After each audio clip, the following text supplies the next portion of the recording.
18 सितंबर 2016 की रात कश्मीर हर रोज की तरह चैन की नींद सो रहा था। धीरे धीरे ठंडी हवा बह रही थी जिसने मौसम को सर्द बना रखा था। बारामूला जिले के उरी सेक्टर में स्थित इंडियन आर्मी के हेडक्वार्टर में भी सर्द हवाओं की सरसराहट के सिवा सब कुछ शांत था। ज्यादातर जवान अपनी ड्यूटी पूरी करके आराम कर रहे थे। सब इस बात से अनजान थे कि अब से बस थोड़ी देर बाद कुछ ऐसा भयानक होने वाला है जो पूरे देश को झकझोर कर रख देगा। उस रात अपने खतरनाक मंसूबे के साथ जैश ए मोहम्मद के 4 आतंकी रात के सन्नाटे में चुपचाप भारतीय सीमा की ओर बढ़ रहे थे। वो एलओसी पर लगी कंटीले तारों की फेंस को काटकर उरी में एंटर कर जाते हैं। वहां से महज 12 किलोमीटर की दूरी पर इंडियन आर्मी का ब्रिगेड हेडक्वार्टर्स बना हुआ था। चारों आतंकियों ने 12 किलोमीटर का यह रास्ता इतनी चालाकी से पार किया कि उनके घुसने की किसी को खबर तक नहीं लगी। ये चारों आतंकी AK-47 राइफल्स और ग्रेनेड से लैस थे, जिनका इरादा यहाँ भारतीय सैनिकों और उनके फ्यूल डंप में रखे सैकड़ों ऑयल बैरल्स को निशाना बनाकर भारी तबाही मचाने का था। आतंकियों ने हमले के लिए ये दिन भी काफी सोच समझकर चुना था, क्योंकि उस दिन वहां बिहार रेजिमेंट और डोगरा रेजिमेंट दोनों की ही बटालियन मौजूद थी। दरअसल इस ब्रिगेड में तैनात रेजिमेंट पीर पंजाल की ऊंची चोटियों की सुरक्षा करती है, जिसे हर 2 साल में किसी दूसरी रेजिमेंट से बदल दिया जाता है। ऐसे में डोगरा रेजिमेंट की 10वीं बटालियन के 2 साल खत्म हो रहे थे और बिहार रेजिमेंट की 6ठी बटालियन उनकी जगह लेने आई हुई थी। नए जवानों को वहां के इलाकों की जानकारी और जरूरी ट्रेनिंग देने के लिए डोगरा रेजिमेंट के जवान भी कुछ और दिनों के लिए उनके साथ रुके हुए थे। इस वजह से वहां सैनिकों की संख्या बाकी दिनों से ज्यादा थी और इसलिए आतंकियों ने हमले के लिए ये दिन चुना था। सैनिकों की ज्यादा तादाद होने की वजह से बिहार रेजिमेंट के कुछ जवान टेम्पररी टेंट में सो रहे थे कि तभी सुबह 5:30 बजे आतंकियों ने उन पर ग्रेनेड्स और गोलियों की बौछार कर दी। केवल 3 मिनट में जवानों के टेंट पर 17 ग्रेनेड्स फेंककर यहां भयंकर आग लगा दी गई। कुछ ही समय में उसी आग में बुरी तरह झुलसकर 13 जवान शहीद हो गए। टेंट्स के पास जो फ्यूल स्टोरेज एरिया था, जहां 200-200 लीटर के सैकड़ों ऑयल बैरल्स रखे हुए थे, वहां भी आतंकियों ने एक ग्रेनेड फेंका, जिससे वहां एक जोर का धमाका हुआ और आग चारों तरफ फैल गई। तभी डोगरा रेजिमेंट के एक 19 साल के जवान की नजर उन चारों आतंकियों पर पड़ी। उन्हें देखते ही वो अकेले ही चारों आतंकियों से भिड़ गया और जल्द ही एक आतंकी को मौत के घाट उतार दिया। इस खूनी हलचल और आगजनी को देख और भी कई जवान वहां पहुंचे, जिन्होंने आतंकियों को निशाना बनाना शुरू कर दिया। अपनी जान बचाने के लिए आतंकी चारों तरफ फैले धुएं का फायदा उठाकर 2nd फ्लोर पर बनी बैरक में जाकर छुप गए। वहां भारतीय जवानों और आतंकियों के बीच लगभग 6 घंटे तक गोलीबारी हुई, जिसमें भारतीय जवानों ने बाकी बचे तीनों आतंकियों को भी मार गिराया। इस पूरे हमले में जहां 18 सैनिकों ने अपनी जान गंवाई, तो वहीं करीब 30 जवान बुरी तरह से घायल हो गए थे। उरी में हुआ ये टेररिस्ट अटैक भारतीय सेना पर अब तक का सबसे बड़ा आतंकी हमला था। अपने 18 जवानों को खोने से पूरा देश सदमे और गुस्से में था। आतंकियों के पास मिले हथियार और GPS सेट साफ गवाही दे रहे थे कि आतंकी पाकिस्तान से आए थे। इसके बाद देश भर में आतंक और पाकिस्तान के खिलाफ ऑल आउट वॉर की मांग जोर पकड़ने लगी थी। इससे 8 महीने पहले 1 जनवरी 2016 को भी पठानकोट एयरबेस पर 6 आतंकियों ने ऐसा ही एक आत्मघाती हमला किया था, जिसमें 6 भारतीय सैनिकों को अपनी जान गंवानी पड़ी थी। एक ही साल में दो आतंकी हमलों से भारत सरकार को समझ आ चुका था कि आतंकियों को उन्हीं की भाषा में जवाब देना पड़ेगा। इसके बाद भारतीय सेना उरी अटैक के जवाब में एक ऐसी सर्जिकल स्ट्राइक को अंजाम देने वाली थी, जिसकी गूंज से पाकिस्तान और उसके आतंकियों के होश उड़ने वाले थे। इंडियन आर्मी इस बार वो करने जा रही थी जो इससे पहले कभी नहीं हुआ था। इस बार भारतीय सेना LOC को पार कर दुश्मन को उसके ही घर में घुसकर मौत के घाट उतारने वाली थी। सेना पर आतंकवादियों ने अब तक का सबसे बड़ा हमला किया है। 4 militants snuck up to the army base. Counteraction, 4 terrorists have been eliminated as we salute the sacrifice of 17 soldiers who were martyred in the operations.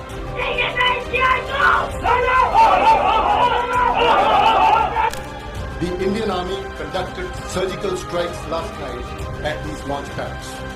जब कोई टेररिज्म एक्सपोर्ट करने का उद्योग बना करके बैठा हो, मेरे देश के निर्दोष नागरिकों को मौत के घाट उतार दिया जाता हो, तो ये मोदी है, उसी भाषा में जवाब देना जानता है।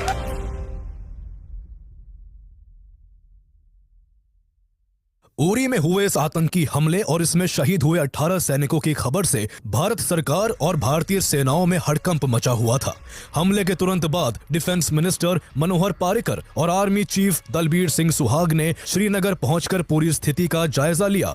उस समय लेफ्टिनेंट जनरल सतीश दुआ कश्मीर कोर के कमांडर थे, इसलिए इस हमले की पूरी ब्रीफिंग उन्होंने ही डिफेंस मिनिस्टर को दी। सतीश दुआ इस हमले की वजह से बेहद आहत थे। वो चाहते थे कि सीमा पार से बार बार हो रहे इन आतंकी हमलों का जवाब सैन्य कार्रवाई से दिया जाए। इसलिए उन्होंने डिफेंस मिनिस्टर से कहा कि सर, अगर आप हां कह दें तो भारतीय फौज एलओसी को पार कर आतंकियों और उनके ठिकानों का वो हाल करेगी जो उन्होंने किसी बुरे सपने में भी नहीं सोचा होगा।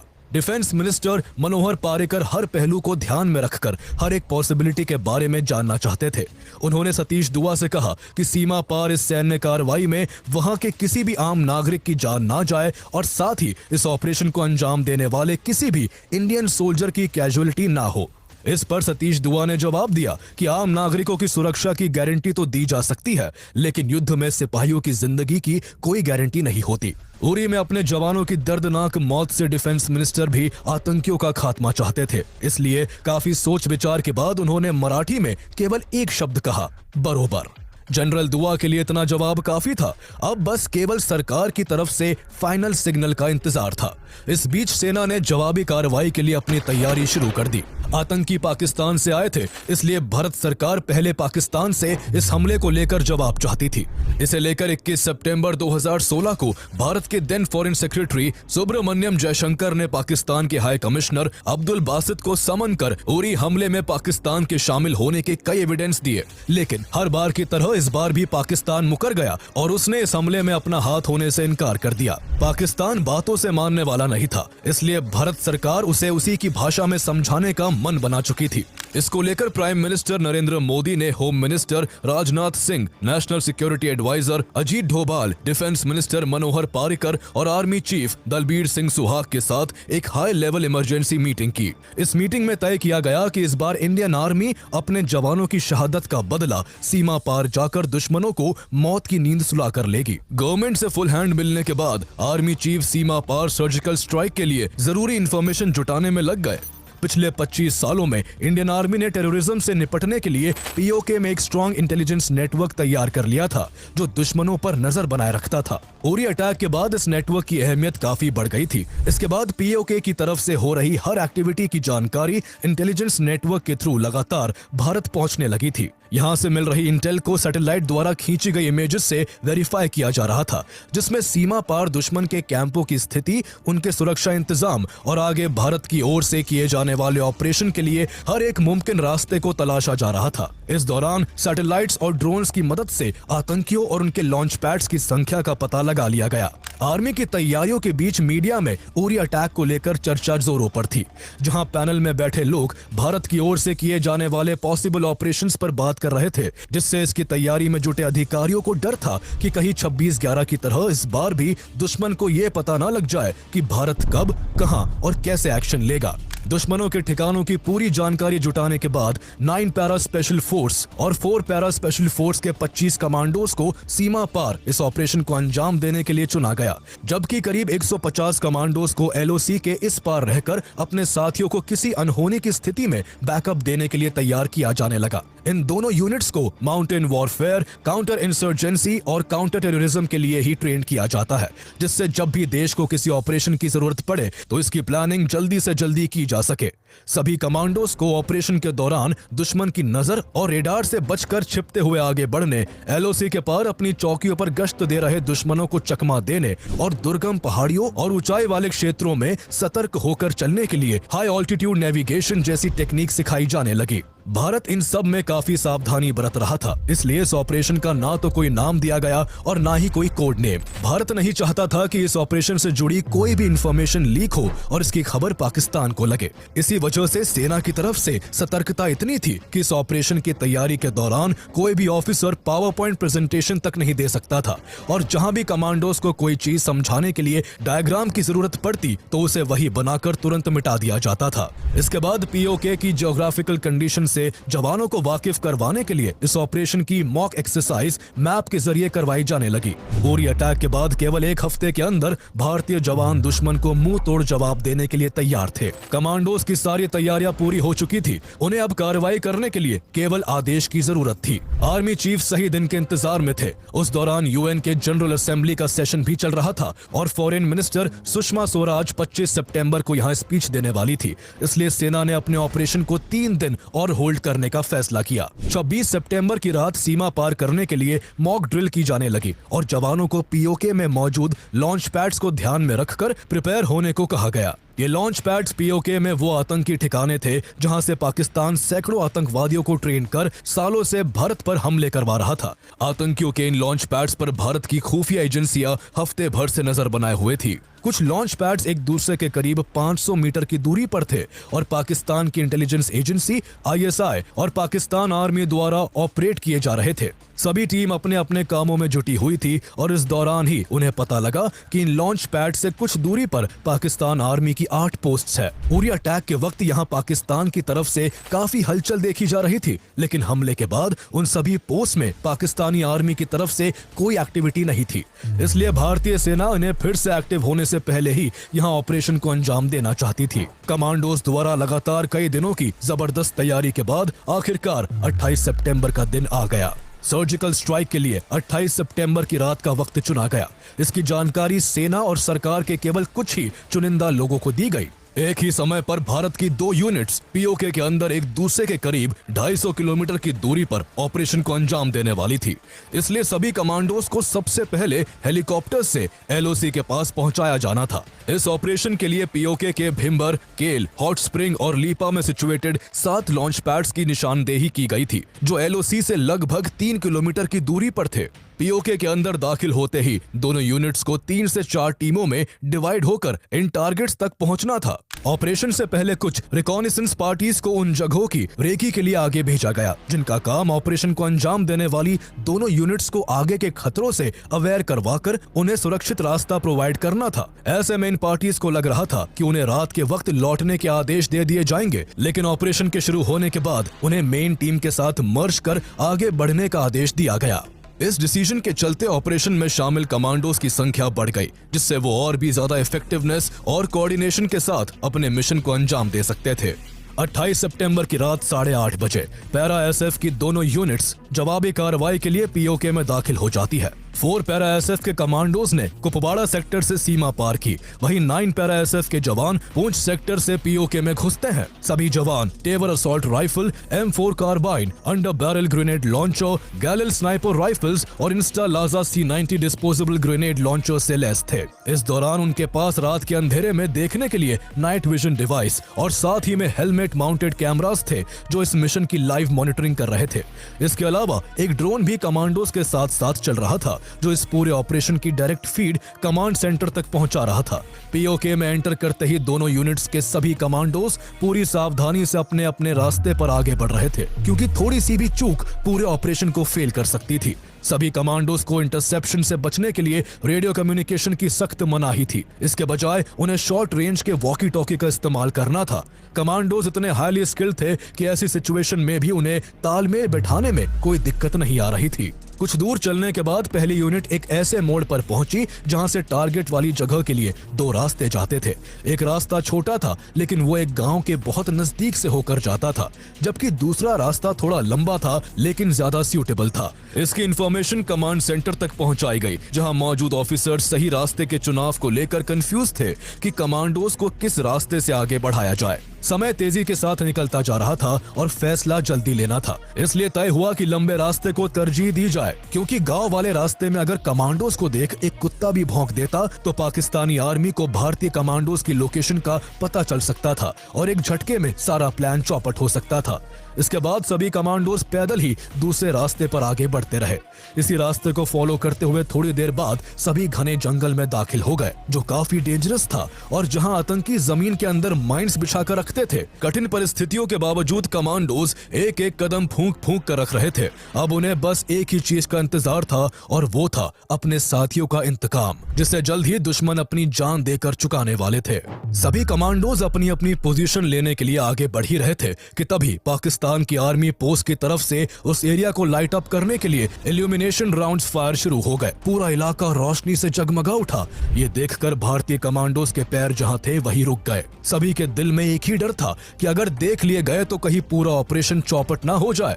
ऐसी सिचुएशन में उन्हें तुरंत ऑपरेशन की शुरुआत करनी पड़ती, जिसके लिए वो अभी सही पोजीशन में नहीं थे। दरअसल ये पाकिस्तान की तरफ से एक रूटीन राउंड्स फायरिंग थी, जिसे हर रात दोहराया जाता था ताकि वो रात के वक्त अपने दुश्मनों की ओर से होने वाली किसी भी एक्टिविटी को पहले से भांप सके। कुछ देर के इंतजार के बाद अचानक पाकिस्तान की ओर से ये इल्यूमिनेशन राउंड्स फायरिंग रुक गई, लेकिन यूनिट कमांडर ने सेफ्टी को इंश्योर करने के लिए 20 मिनट और इंतजार करने का निर्णय लिया। इसके बाद पहली यूनिट 2 हिस्सों में बंटकर अपने अपने टारगेट की ओर बढ़ने लगी। रात के घने अंधेरे में भी उनके हौसले 7वें आसमान पर थे और दिल में देश के लिए कुछ बड़ा कर गुजरने की तमन्ना थी। सभी कमांडोज पेट के बल रेंगते हुए दुश्मन के लॉन्च पैड के करीब आ गए थे। रात ढलने को थी, अंधेरा छटने लगा था और टारगेट खुली आंखों से सामने दिखाई दे रहा था।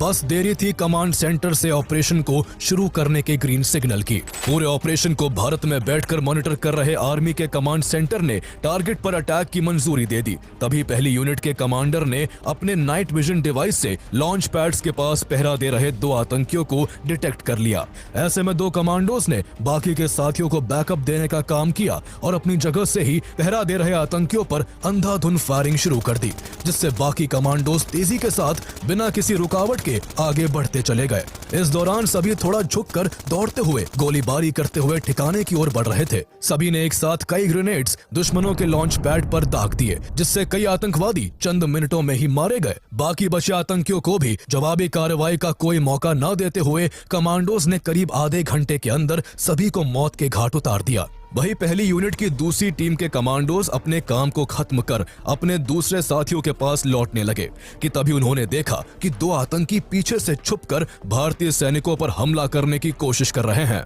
साथियों को बचाने के लिए इन सभी ने तेज दौड़ लगा दी और कुछ ही देर में दोनों आतंकियों के काफी करीब आ गए। इस बीच आतंकियों ने भी कमांडोज को देख लिया, लेकिन उन्होंने जैसे ही फायर करने के लिए अपनी AK-47 उठानी चाही, उससे पहले ही भारतीय कमांडोज ने अपनी Beretta 9mm semi automatic pistol से अंधाधुंध फायरिंग कर दोनों को वही मिट्टी में मिला दिया। पहली यूनिट अपने इरादों में सफल हो चुकी थी। टीम लीडर ने इस ऑपरेशन में शामिल अपनी यूनिट के सभी साथियों को काउंट किया। सभी एकदम सुरक्षित थे। पाकिस्तान की तरफ से जवाबी कार्रवाई की पॉसिबिलिटीज को देखते हुए जल्दी ही सभी कमांडोज वापस भारतीय सीमा में लौट आए। कमांड सेंटर में मौजूद lieutenant general Nimbhorkar, lieutenant general Hooda और लेफ्टिनेंट जनरल सतीश दुआ अपने कमांडोज की सफलता पर खुश थे, लेकिन अब भी उन्हें ऑपरेशन की दूसरी यूनिट के लौटने का इंतजार था। दूसरी यूनिट को अपने टारगेट तक पहुंचने के लिए POK के काफी अंदर तक जाना था, इसलिए उन्हें अपने टारगेट तक पहुंचने में सुबह का समय हो चुका था। दूसरी यूनिट के कमांडोज भी टुकड़ों में बंटकर दुश्मन के कुछ बड़े एडमिनिस्ट्रेटिव बेसिस और कई लॉन्च पैड्स पर हमला करने के लिए काफी होशियारी से आगे बढ़ रहे थे। कुछ ही देर में कमांडोज टारगेट्स के पास पहुंच गए। वहां उन्हें लॉन्च पैड्स के गेट पर कुछ आतंकी पहरेदारी करते दिखे, जिन्हें अगले पल होने वाले किसी भी हमले की कोई खबर नहीं थी। जरा भी समय बर्बाद किए बिना दूसरी यूनिट ने अपने घातक हथियारों से आतंकियों पर फायरिंग शुरू कर दी। यहाँ वो दुश्मन और उनके लॉन्च पैड्स को उड़ाने के साथ साथ वहाँ मौजूद उनके एक गोला बारूद के डिपो को भी निशाना बनाना चाहते थे। एक लॉन्च पैड के पास ही बहुत सारा डीजल और पेट्रोल रखा हुआ था। भारतीय कमांडोज ने रॉकेट लॉन्चर से उस पर हमला कर दिया, जिससे वहां जोरदार धमाका हुआ। बैरक में भयंकर आग लग गई, जिससे कई आतंकी एक के बाद एक वहीं ढेर हो गए। धमाकों की आवाजों से दूसरी बैरक के कुछ आतंकवादी जाग गए, लेकिन इस अचानक हुए हमले से उन्हें संभलने का कोई मौका नहीं मिला। भारतीय कमांडोज की गोलियों की बौछार से बचने के लिए वो बेबस होकर इधर उधर भागने लगे। इस दौरान भी उनमें से कईयों को गोलियां लगी और वो सब वही अपनी जान गंवा बैठे। भयंकर धमाकों और गोलियों की तड़तड़ाहट से पूरा इलाका थर्रा उठा था। अब तक कई आतंकी भी अलर्ट होकर भारतीय कमांडोज पर गोलीबारी करने लगे थे, लेकिन भारतीय कमांडोज के आगे वो कहीं नहीं टिक पाए। दर्जनों आतंकियों और उनके लॉन्च पैड्स को डिस्ट्रॉय कर दूसरी यूनिट का ऑपरेशन भी कामयाब हो चुका था। ऑपरेशन को अंजाम देने के बाद दूसरी यूनिट तेजी से वापस भारतीय सीमा की ओर बढ़ने लगी। अब उन्हें पहाड़ी इलाकों से गुजरते हुए 4 से 5 किलोमीटर की दूरी तय करनी थी। चूंकि सुबह का सूरज निकल आया था, इसलिए दिन के उजाले में उनके लिए भारतीय सीमा में लौटना काफी चैलेंजिंग था। उधर भारत में कमांड सेंटर में मौजूद ऑफिसर्स काफी चिंतित थे और उनके मन में तरह तरह के सवाल उठने लगे थे। उन्हें डर था कि कहीं भारत के ऑपरेशन की खबर लगते ही पाकिस्तान अपनी एयरफोर्स का इस्तेमाल ना कर ले। ऐसे ही कई अंदेशों के बीच तेजी से लौट रहे कमांडोज में से एक का पैर लैंडमाइन पर पड़ गया, जिसमें 2 कमांडोज घायल हो गए। हालांकि चोट ज्यादा गंभीर नहीं थी, इसलिए बाकी के कमांडोज ने उन्हें सहारा देते हुए बिना रुके भारतीय सीमा की ओर बढ़ना जारी रखा। LOC के पास भारतीय सीमा में बैकअप टीम के पैरा कमांडोज अपने साथियों के लौटने का बेसब्री से इंतजार कर रहे थे। कुछ ही देर बाद उन्हें LOC की तरफ बढ़ते कमांडोज दिखाई देने लगे। वो बस LOC के पास पहुंचने ही वाले थे कि तभी पाकिस्तान की तरफ से गोलीबारी की जाने लगी। बैकअप टीम ने अपने साथियों को सेफली एंटर कराने के लिए तुरंत आगे बढ़कर मोर्चा संभालते हुए पाकिस्तानी सैनिकों पर भयंकर फायरिंग शुरू कर दी। इस गोलीबारी में पाकिस्तान के 2 सैनिक मारे गए, जबकि कई सैनिक बुरी तरह जख्मी हो गए। भारतीय कमांडोज के इस दमदार एक्शन के चलते बाकी पाकिस्तानी सैनिक भी उल्टे पांव लौटने को मजबूर हो गए। इससे दूसरी यूनिट भी भारतीय सीमा में सुरक्षित लौटने में सफल रही। पूरे ऑपरेशन के दौरान भारत की तरफ से एक भी कैजुअलिटी देखने को नहीं मिली। जो 2 सैनिक घायल हुए थे, उन्हें लौटने के तुरंत बाद हेलीकॉप्टर से श्रीनगर ले जाया गया, जहां ट्रीटमेंट के बाद उन्हें बचा लिया गया। पाकिस्तान और उसके स्पॉन्सर्ड आतंकियों को मुंह तोड़ जवाब देकर भारतीय सैनिकों के दिल को कुछ ठंडक मिली। इससे उरी अटैक में शहीद हुए सैनिकों का दुख तो कभी कम नहीं हो सकता था, लेकिन LOC के पार हुए इस ऑपरेशन से सेना को तसल्ली हो गई थी कि उन्होंने अपने साथियों का बदला ले लिया है। सभी के चेहरे पर खुशी थी और उनके आंखों में देशभक्ति की भावना साफ झलक रही थी। ऑपरेशन में शामिल सभी पैरा SF कमांडोज ने एक दूसरे को गले से लगाकर अपनी खुशी जाहिर की। कमांड सेंटर में मौजूद ऑफिसर्स भी एक दूसरे को बधाई दे रहे थे। इस पूरे ऑपरेशन को कमांडोज ने कितने फोकस तरीके से अंजाम दिया था, इसका अंदाजा इसी से लगाया जा सकता है कि जब ऑपरेशन में शामिल दोनों यूनिट्स के कमांडर्स से पूछा गया कि आखिर ऑपरेशन में कितने पाकिस्तानी आतंकवादी मारे गए, तो उन्होंने बड़ी सहजता से जवाब दिया कि उनका काम आतंकियों और उनके ठिकानों को तहस नहस करना था, न कि डेड बॉडीज की गिनती करना। बाद में सैटेलाइट से कैप्चर की गई इमेजेस से पता चला कि पूरे ऑपरेशन के दौरान 38 से 40 आतंकवादी मारे गए और वहां मौजूद सभी आतंकी ठिकानों और उनके हथियारों को पूरी तरह से नेस्तनाबूद कर दिया गया। जल्द ही सफल ऑपरेशन की जानकारी गवर्नमेंट तक भी पहुंच गई। ऑपरेशन की सफलता की खबर सुनकर डिफेंस मिनिस्टर मनोहर पारिकर ने लेफ्टिनेंट जनरल सतीश दुआ और उनकी टीम को इस शानदार उपलब्धि के लिए बधाई दी। इसके बाद director general of military operations DGMO lieutenant general Ranbir Singh ने पाकिस्तान के अधिकारियों को भारत के इस ऑपरेशन की जानकारी दी। इस दौरान उन्होंने स्पष्ट रूप से कहा कि भारत इस कॉन्फ्लिक्ट को और आगे बढ़ाना नहीं चाहता, लेकिन अगर पाकिस्तान ने इसके जवाब में कोई कार्रवाई की तो भारत उसे मुंह तोड़ जवाब देगा। इसके बाद DGMO lieutenant general Ranbir Singh ने मीडिया के सामने प्रेस कॉन्फ्रेंस कर भारत के इस ऑपरेशन की पूरी जानकारी साझा की। The Indian Army conducted surgical strikes last night at these launch pads. हालांकि इस ऑपरेशन का कोई नाम नहीं था, लेकिन मीडिया ने इसे सर्जिकल स्ट्राइक का नाम दे दिया और तभी से ये नाम पॉपुलर हो गया। जैसे जैसे खबरें बाहर आना शुरू हुई, पूरे देश की नजरें टेलीविजन स्क्रीन्स पर टिक गई। पूरा देश भारतीय सेना की जवाबी कार्रवाई को देख भी रहा था और उनकी वीरता की तारीफ भी कर रहा था। अगले साल 26 जनवरी 2017 को प्रेसिडेंट प्रणब मुखर्जी ने इस सर्जिकल स्ट्राइक को सफल बनाने वाले जवानों को कीर्ति चक्र और युद्ध सेवा मेडल जैसे गैलेंट्री मेडल से सम्मानित किया। यह सम्मान उन वीर जवानों की बहादुरी और देश के लिए उनके योगदान का प्रतीक था, जिसने हर भारतीय को गर्व और प्रेरणा से भर दिया था।